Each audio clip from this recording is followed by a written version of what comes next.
good morning to everybody. This is Gulf Harbour Radio. We're always a bit discombobulated after 2 days off. Patricia and David with you as we are most mornings on 8752 at this time. We had a stunning weekend. Didn't worry the weather yesterday because we were driving home from the Coromandel, but we did have a very lovely weekend because the rain just held off in time for us to do what we had to do. And we do notice that there are a lot of people who are looking as if they're quite keen to leave the rain behind at Minerva, so we will get on to that later. Meanwhile, here we have a stunning, similar day to what it was 24 years ago. This is the 24th anniversary of the very infamous Queen's Birthday Storm. It is the Queen's Birthday weekend here, a holiday, so everyone will be able to go and play in the rain and the thunder and the lightning. But we have 18 degrees, so thank you very much for the nice northerly warm wind that's coming. It's not very strong, 5 knots from the northeast. It's very dark and black with the odd thunder clap at the moment. 9.8 and dropping, so it's kind of reminiscent of what it was like 24 years ago. Many of you will have read all about the Queen's Birthday Storm. It's kind of infamous because it did catch the equivalent of the ICA rally 24 years ago, and a lot of cruises midway between here and Tonga and Fiji. It started as a low south of Fiji. David can explain it shortly. But the low had nowhere to go, and it just built and built until finally it really wreaked havoc around the 180 and 30 degrees south mark. It was quite a spectacular event. Fortunately, one of the New Zealand Navy ships was in the area, the Monowai. 21 crew were taken off 7 vessels, which were subsequently lost, and the stories of how they got these people off the vessels was quite absolutely amazing. If you can imagine 11-metre high seas, they would range from 8 to 11, and winds mostly in the 60 to 80 knots, but some 90 to 100 knot winds. So poor old Monowai had a bit of a struggle getting to boats. One boat was entirely lost with the husband and wife and son on board. Never did find them. But it was a very spectacular 2 to 3 days. And of course, the weather reporting was somewhat different in those days. If somebody had been looking at their upper levels, they would have seen the trough developing. But it was a pretty horrific event. And despite the fact that you people out there have got a lot of rain and cloud at the moment, it's certainly not as bad as it was 24 years ago. All right. Not too much news this morning because I've got a fair bit to cover here, looking at some of the boats that cannot report in themselves, but we do have quite a few boats looking at the possibilities of leaving Minerva, and even one mission going to Fiji from there, so we'll discuss that later. But it looks like most people are sort of relaxing there.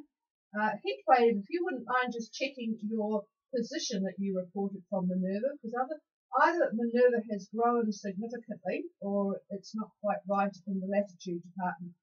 Okay, just a little bit of news though. Kim Jong-un is really on the meeting everybody bandwagon at the moment. He's going to meet Mr. Assad from Syria before Mr. Trump in a week. So he's really getting into the practice of meeting people. Queen's Birthday, of course, for you Kiwis is the Queen's Birthday honours, and of course the newspaper today is full of people who have been honoured. It's kind of weird with the Labour Party, who were against honours at one stage of their lives, but now they're all for it. There are actually more women who have got awards this year. It pays to be an entertainer, like the Top Twins, or a politician, like ex-Prime Minister and his wife. He's now Sir William. A couple of scientists, though, actually got honours, so not all is lost for those people that have actually worked properly for a living and have some brains, says David. So, all right, I'm going to see if there's anybody wants to check in that is actually We don't need to hear from the people at Minerva because we know what it's like there. Sounds very, very calm actually, 100% cloud cover with a bar of 1010. The odd thunderstorm around, so very calm further north. Whistler are up there at Cousteau, calm, 30% cloud cover, 1009.9 and a nice 24 degrees. Alcyon actually are on their way to the Lau group, and they've got very light winds, northeast about 5, 80% cloud cover and flat seas between Fiji and the Lau. It looks as if it's clearing, so not too bad out there. I'll just do a pause though to see if there's anybody wants to say good morning.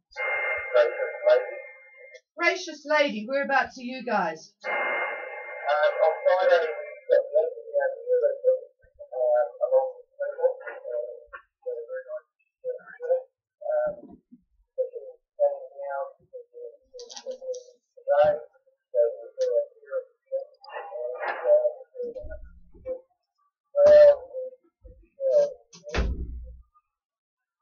Okay, yeah, I'm just looking over David's shoulders. Yes, it does look, although you've got, well, New Caledonia is actually looking really beautiful, but the rest of you have got that sort of trophy thing going through. The whole of the Vanuatu chain has actually got it, and you are actually in the better spot. It's moving through, and it should be, well, so it will be pretty much the same conditions for at least half a day, but otherwise not too bad. So, have you managed to do a bit of walking up in the hills and see the sandalwood trees over?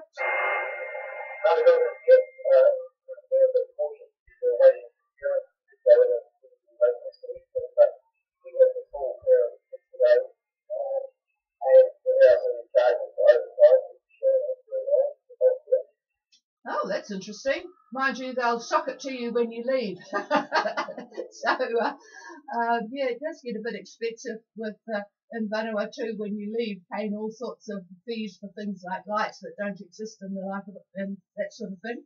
But, oh, that was good. Yeah, it's a nice island. So, with a bit of luck, a cruise ship won't come in while you're there, and you'll have the anchorage to yourself. All right, and good morning to Cobalt as well.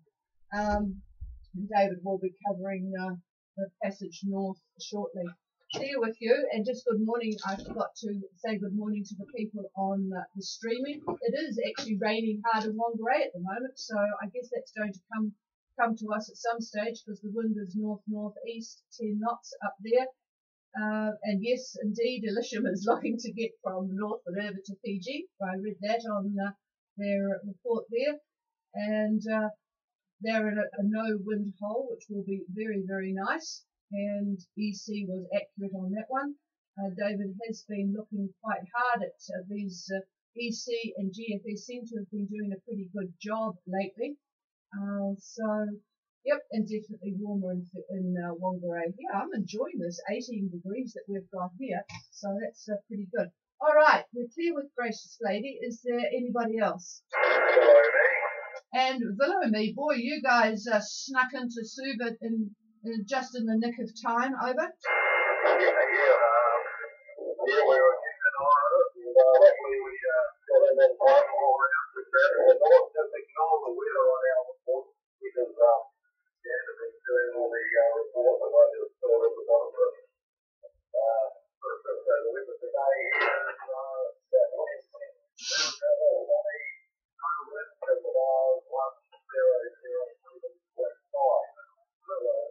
Oh, sounds a good day in Suva. And I don't suppose it's a holiday in Suva for the Queen's birthday. But, yep, you're just as well you're up there because it wouldn't be very pleasant here. It's absolutely putrid, Trevor. There's a trough going over Fiji. Well, there is a trough going over Fiji, but it's not all that grim. It's strange that you've got so little cloud because on the satellite picture, oh no, up there it's Comes and goes. Yeah, comes and goes. All right, yep. So it's Suva's, that island and northeast of it is probably the best part. I would imagine it's very cloudy, 100%, and the rest of it. So enjoy Suva. I hope you don't have to go to the dentist this time, over. Yeah, I think I might have doubled with you there, Patricia, but no, not yet. And the weather here is pretty cloud cover, and it looks like a nice day. No wind, the Mars at 100.7.5. Yep, got that. Thank you very much. All right. I'll just do one more call, and then I'm going to pass the microphone to David to just do a bit of reminiscing on the Queen's Birthday Storm and what caused it 24 years ago. Is there anybody else?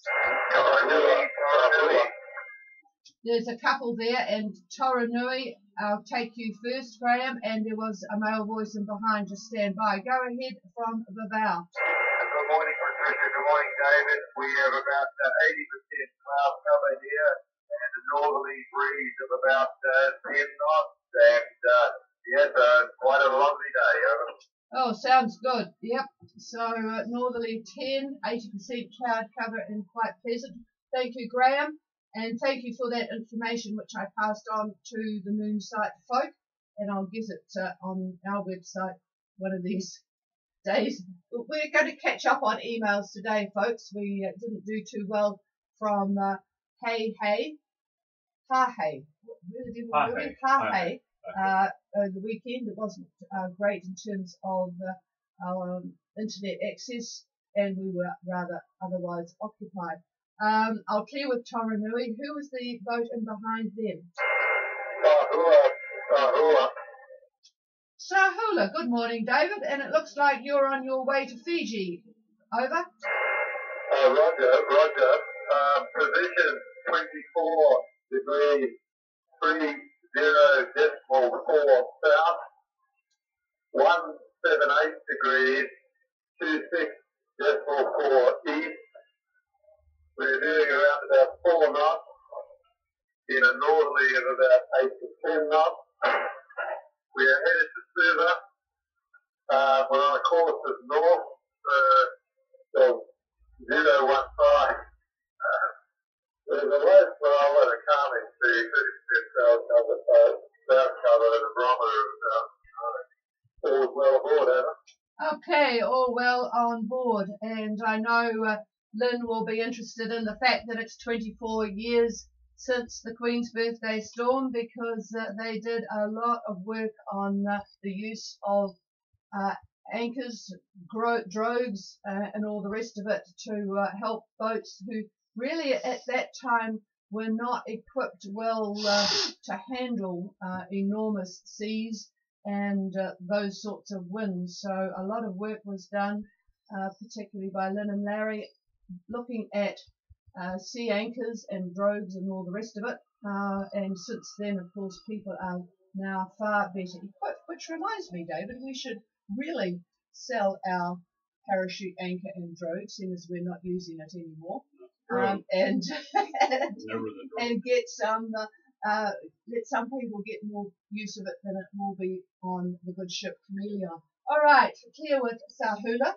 And I'm going to pass the microphone now to hear a little bit more about the Queen's Birthday Storm.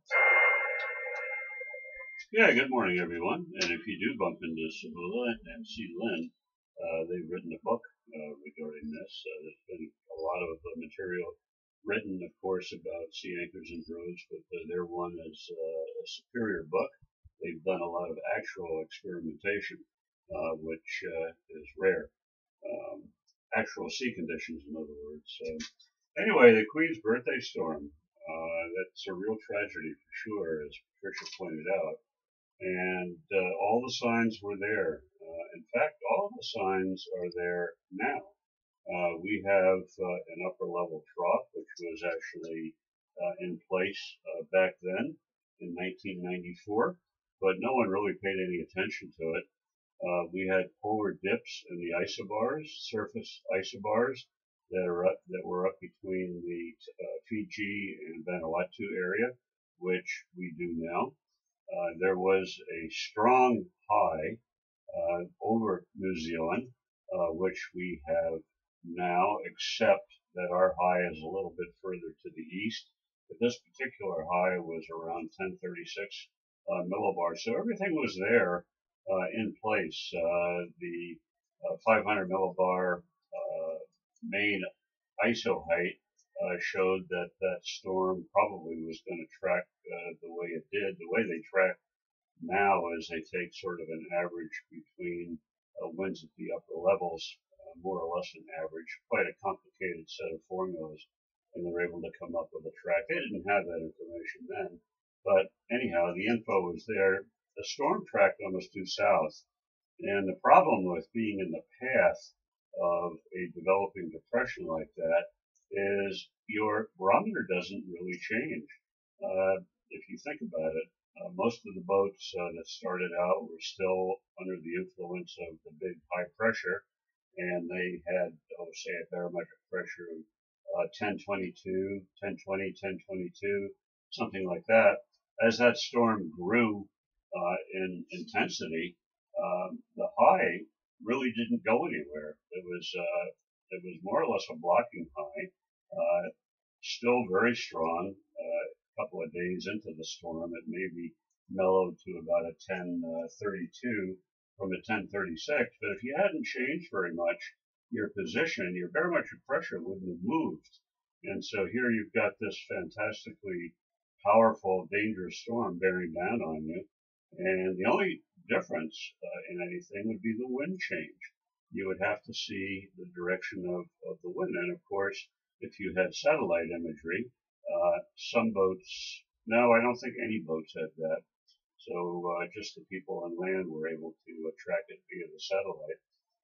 But, you know, by Ballott's law, you stare into the wind and stick your left hand out, and that pretty much, given a few degrees either way, is where your low is. And so if you were to do that, you could see as the wind starts to increase, what's going on.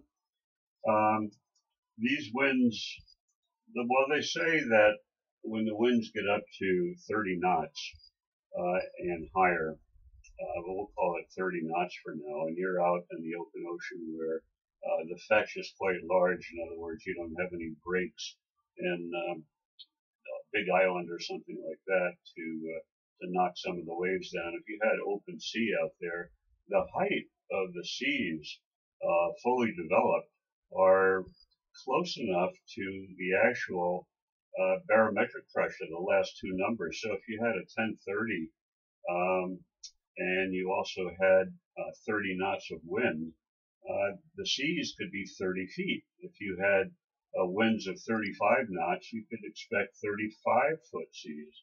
And that's sort of a rough rule of thumb.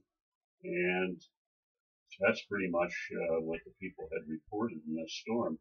So it, like I said, it tracked almost due south, and we won't get into the tactics and all that kind of thing. There's a lot of books written about that, but that's what happened. So, and some people were given some poor advice on which way to go and so forth, which was a bit of a tragedy in itself. It wasn't really the people who were giving the advice's fault. They weren't really professional, and they just did the best they could. But anyway, well, I'll say good morning again. And on Friday, you'll remember that we forecasted an upper level shortwave trough just off the northwest corner of New Zealand. And today, that's exactly what the situation is. It's there. There it is. This shortwave has spawned a depression that lies just to the west of North Cape, and it's got a number of troughs in a front that's emanating from the center. Now, of note is the possible formation of a tropical low at the tip end of one of these troughs. Now, this is located just about 60 nautical miles to the east of Anisham, and that's pretty much where the low formed in the Queen's Birthday storm, right there. However, looking at the Opua region this morning, we've got gale force warnings up for northeast 30, shifting to northwest 20, but then rising northwest 35, and that'll be around dinner time. There's going to be rough seas out there, folks, and that includes a northwest swell to at least 3 meters, probably bigger. So expect pretty poor visibility, and there will be squally thunderstorms. We're getting thunderstorms here as we speak. Now, the depression itself, this is the New Zealand one, not the one to the north, is going to start to move over the North Island today into Tuesday, and this is going to be followed by a very strong southerly flow over New Zealand. It's going to be cold. Right now we're getting winds in the opposite direction, and it's pretty temperate. Now late on Tuesday, we'll still have a cyclonic flow, but a ridge just starts to build from the Tasman. So those of you that are raring to go would look at south-southwest 20 knots. And by the way, those of you that are looking at satellite imagery and you get the loop, which I happen to have right now, it's very interesting. When I said to you that we have got cyclonic flow, and I mentioned where the low is, just about over New Zealand, and then I said that there's a ridge coming in. If you were to look at your satellite imagery, and if you were to draw a line, say up and down the longitude of New Caledonia, you look at the clouds that are there, and they're what we call open cell clouds. So in other words, they've got sort of centers in them. And those are the mark of cold air, and those are the mark of clouds that you find in a low pressure system. Now, a little bit further to the west, where the ridge is building, we have what's called closed cell. And these look like just sort of blobs of white that are tracking more or less south to north. And those clouds are indicative of what you find in a high pressure system. So that is another way to sort of verify what your grids are saying, or for that matter, what New Zealand Met or BOM puts out as a synoptic picture. So that's what we're looking at right now. Now, let's see, where was I before I got diverted onto that?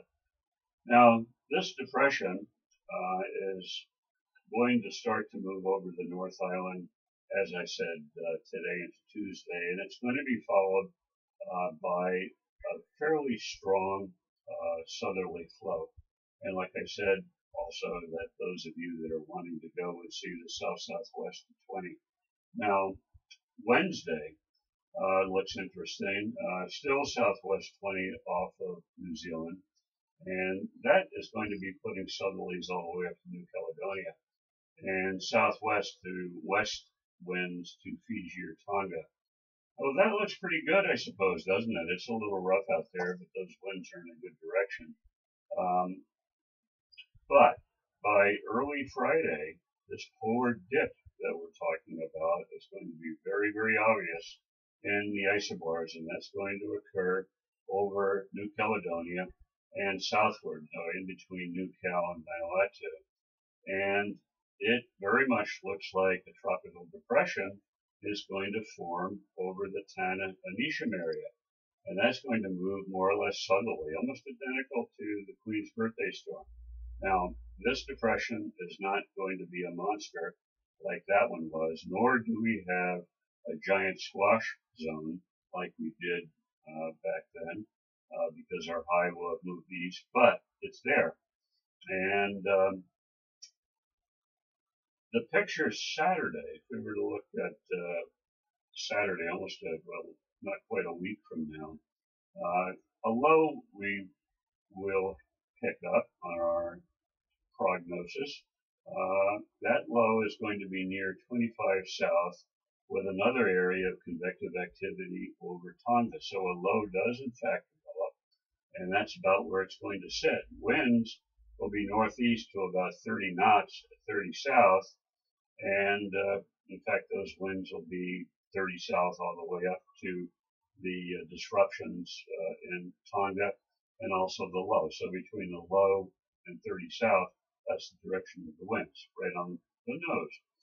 Now, this tropical depression, a week from today, is Prague to be over New Zealand. It looks like it'll be about a 994, not even close to 97 something, which was the Queen's Birthday storm low.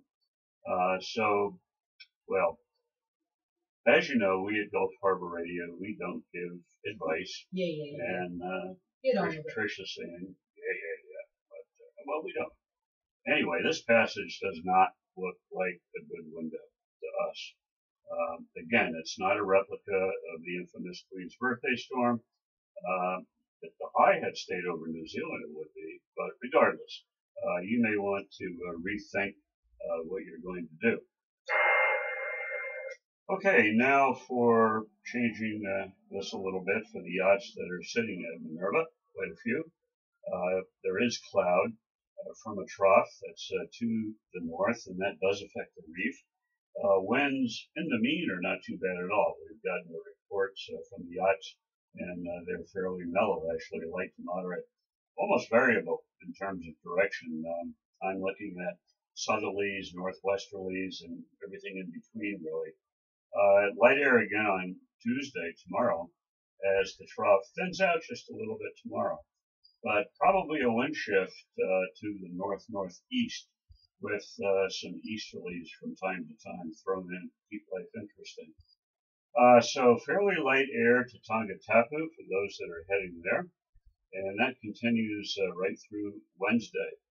So on that short passage, Thursday, you may see some southerlies in the 10 to 15 knot range. That's Thursday.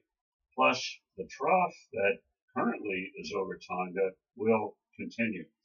And it becomes a little bit more aggressive late on Thursday, and that's going to be in the 20 to 25 knot range, and those winds will be south to south-southeast. Those of you that are heading up there, delaying it a bit. By Friday morning, the new ridge pushes on to New Zealand, and there'll be nice southerlies that are pushing right up to 25 south. Now, if you have asked what the passage is going to be like going to Fiji, and we already have heard what today is looking like. Tomorrow, just a little bit off from Minerva, if you've already left, you will encounter the trough. It's a bit weak, but it's there. Winds probably will be easterly, but if you're above the trough, the winds are going to be north-northeast, and that's around lunchtime on Tuesday. On Wednesday, still cloud and a bit of showers. The wind is going to be east to east-southeast, and they'll be in the 10 knot range, 10 to 15 knots. They'll be higher than that if you're under a fairly large cloud. You know the drill on that. So that's on Wednesday. Then on Thursday, you should be there. The trough itself does intensify, and that trough is going to be found just a little bit south of Fiji, and that'll run down to about 22, 23 south. So the winds down there at about 23 are going to be south-southeast. The winds above that are between Fiji and the line of clouds that represent the trough. Those winds will be east-southeast, fairly light in the mean, about 10 knots, 10 to 15 knots. So that's your trip to Fiji. All right, looking at satellite imagery. Hang on a minute. Looking at satellite imagery for the tropics, we see this active trough that is running from the Solomons. It goes right across Vanuatu, clips Fiji, and then it goes off to the east-southeast. Now there's a second trough that affects Tonga. It's not exactly the same trough. It's near Fiji. It's a slightly different one, but there it is. That one then goes up to the southern Cooks, and the last trough that I'm seeing here on this loop is running over Tuvalu. Now Tonga's rain bands, oh boy, they show up perfectly on the IR loop. That's the infrared loop. There are breaks in it, so it'll be on again, off again, on again type of a morning. You'll see some blue sky, and then you'll see cloud and rain. So I suppose the forecast would be for cloud and showers, and actually a good chance of thunderstorms, bringing fairly heavy falls to the Tonga group. And again, that's in between bits of sunshine. Now for the winds, expect northeasterlies about 15 to 20 through lunch. By dinner, we should see a shift to northerlies, about 10 to 15, and by tomorrow another shift goes back to the northeast, and that's fairly light at that point, about 10 to 15. And then by dinner, again a bit more of a change, easterlies by dinner, quite light, maybe 5 to 10 knots. So the winds are certainly not bad at all for Tonga. However, if you're under a thunderstorm, expect gusts to 35. That's a 3 to 5. Now for Fiji, our trough remains, but it seems to be weakening a bit. The main part of it is a little bit to the south. In any case, expect cloud and showers with tomorrow much the same. Winds are mostly northerly quadrant, but northwest may prevail for the Kendavu and the southern Lao area. By dinner, the Asawas may see west to northwest winds pretty light, and they'll be in the 10 knot range. But the northern Lao, all the way over there, may see northeast winds. And these different wind streams are going to clash, and they're going to help support the trough. So you can see directional convergence due to these differences in wind. Now the trough over Vanuatu, nicely shown up on satellite imagery. A lot of breaks in that too. So again, occasional blue skies in between the dominating cloud showers. Winds show, I would say, perfect directional convergence. North-northeast to northeast winds for the group's eastern half. You draw a line down the center of the group. So the eastern half, north-northeast to northeast. And on the other side, south-southeast. So that's going to complete the clashing and therefore support the trough. And the winds are light to moderate, probably 10 to 15 knots in that range. Again, unless you're under a very tall, nasty-looking cloud. New Caledonia is the bright spot today, literally. Nice and clear on satellite imagery, save for a few scattered cloud. For the southern lagoon, well, you could expect westerlies 10 to 15 knots, and the same for Gilbertan. Wind shifts to the southwest a little bit later today, and by tomorrow you could expect southerlies about 10, 12 knots in that range in the southern lagoon. And then if you're further up the line towards Noumea or further north, southeasterlies up there. So that pretty much is it from me. Any questions or comments, please come down. Here's the chief. Yeah, the chief was just actually looking at the first day out for the boats in the Auckland to Noumea yacht race. They had quite a discussion yesterday as to whether they would leave on time. The conditions were absolutely appalling yesterday morning in Auckland, but they did leave at 10 a.m. yesterday. A couple of them are sheltering in the Bay of Islands. The boat to Trimaran, actually, a 40-foot Trimaran, Ave Gitana, has decided to wait a day at Urapuka because they are ferrying the boat up, really, for the big round New Caledonia yacht race. There's a yacht race every year, the Groupama, whatever it is, Groupama, New Caledonia race. They're absolute maniacs. They race around New Caledonia, and hopefully GPS stays working all the time because they go right through all the reefy little island areas in the middle of the night. And it's a very big deal. And of course they go like maniacs because a lot of them have got multi-hulls. But so they're making sure they get the boat up there in one piece. So they're waiting another day. Conditions at the moment are quite sporty. They've got 25 to 30 knots from the northeast out there. And Rantan 2 is leading the pack at 11 knots. If you want to listen to them, they check in with the Maritime Radio every morning on 6215, and the results are now on the website. I think it's aucklandnoumea.com/2018 for those people that want to follow that race and see what the conditions are like. It's going to be a fast race, as long as they don't break too much. Talking about breaking things, for those that know Bright Angel, they are still in Tahiti, fixing things that went bung on their trip from New Zealand to Tahiti, but they're about to depart Tuesday-ish their time for Rangiroa, which will be very pleasant. And of course it's lovely weather, although there's a trough over them at the moment. Okay, is there anybody with any questions? Please call. Why? Why? And where are you at the moment? Over? Morning, Patricia. We're anchored up at Suva Harbour, waiting to clear, over. Oh, well done. So you carried on to Suva. You would have had a fairly sporty trip, I would imagine, over. Yeah, Roger. It was northerly for a couple of days, so it was on the thing, and then it went more west yesterday for a little bit. That's quite fresh, but then it just lightened on. We got to the shadow of the island, and we're going to the last sort of 15 hours coming in was suitable.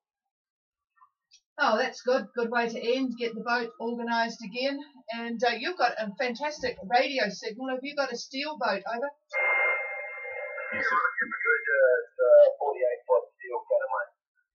Steel catamaran. Wow. Well, that's interesting. David wants the microphone for some reason. Yeah, nothing to do with this, but I just wanted to remind the folks about my little poll that I'm doing. Tricia mentioned earlier the results. So thank you very much for those that have responded. But I need more boats to tell us what you're using. I really would like to get this thing done. So those of you that have not dropped us an email as to how you are getting your weather at sea and what you use when you're on land to establish your passage plan, that would be most appreciated. You don't have to go into any kind of detail. Just tell me what you use. That's it. So I'd appreciate it. Thanks. Yep, and thanks back to why I didn't really say thank you for that, letting us know you've arrived. We always appreciate that, folks, because otherwise we end up wondering where people are. And a 48-foot steel catamaran, wow, very interesting.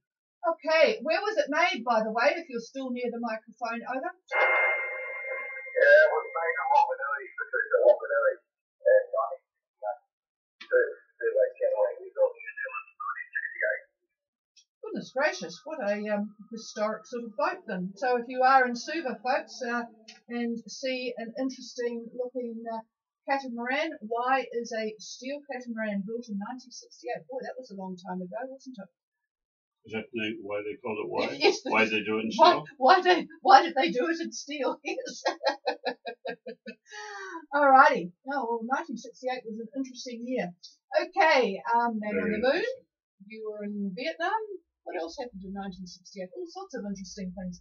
Okay, clear with why. Anybody else? All right, well, we've got about 3 newspapers to read, and the day is absolutely grim. We're not going outside, so we're just going to sit and look at it, and we'll probably hear from the odd person as to what they're going to do this week. But otherwise, there will be a few others sitting around reading newspapers, and we don't have to worry about keeping warm today, seeing as we've got this nice north-northeast wind, 18 degrees down here. I guess it's a little bit. Did anyone say? No one said what it was like, but they did say it was warm in Whangarei, so there's no complaints there this morning. So have a good day, everybody. Enjoy your beautiful weather if you are in places like New Caledonia, and even Samoa looks pretty good. And we will be back, of course, again tomorrow. The frequency is now all yours. Cheers all. Go ahead, Chris. Sorry, what was the question? Oh, it sounds good. Yes, we're a bit fast for me to pick it up. No, excellent signal now. Back to normal. Over. All right, and a good lesson for everybody to check out the lead from the either the backstay or the whip to the tuner. Okay, cheers everybody. Hang on, I'll just turn this off.